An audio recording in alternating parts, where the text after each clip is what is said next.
Et si la mode n'était pas celle que l'on croit, que l'on voit, étalée sur les pages glacées des magazines? Relation qui suit. Le modèle numéro 5 est réalisé à partir d'une jupe, de voilage, d'enveloppe de coussin, d'un dessus de lit et de robe.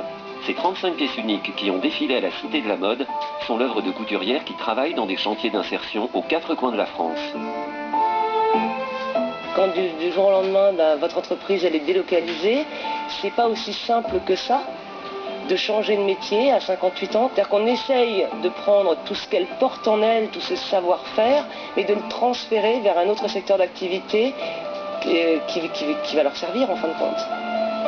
Parce qu'on n'efface pas 25 ans de vie comme ça. Enfin là, on n'est pas des ordinateurs, c'est pas Delete quoi. Les réseaux Tissons la solidarité luttent contre l'exclusion des femmes en leur offrant un travail de recyclage des vêtements de seconde main.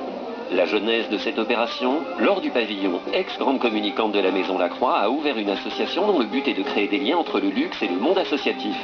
J'ai toujours été sensible, c'est vrai, quand elle m'a parlé de cette association-là, à tous ces mots de recyclage, de réinsertion. Je trouve que dans la période que nous vivons, et depuis longtemps, parce que c'est pas récent, je trouve que c'est une problématique, qui sont des mots qui ont beaucoup de poids pour moi, parce que je pense qu'ils contiennent des solutions.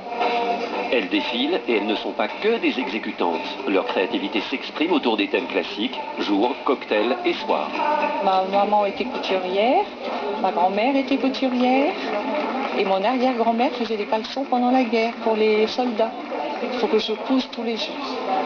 Ah oui, parce que sinon je pourrais être agressive. Christian Lacroix, parrain de l'opération, n'a participé aucunement au volet créatif. Ces réflexions le portent aujourd'hui à un autre regard sur la mode, d'autres moyens de créer, de produire, de vendre. Moi je veux bien être attentif sur le moyen de rendre pérenne cette idée.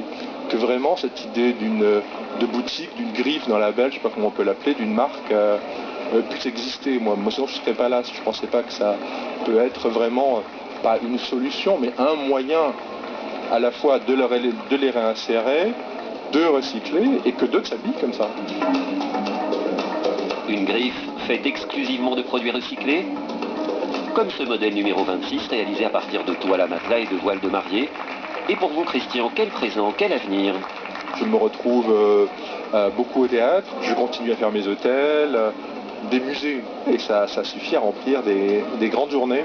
Je dis Christian, juste le mot de la fin. Ah non mais là dehors. Moi je suis bluffé.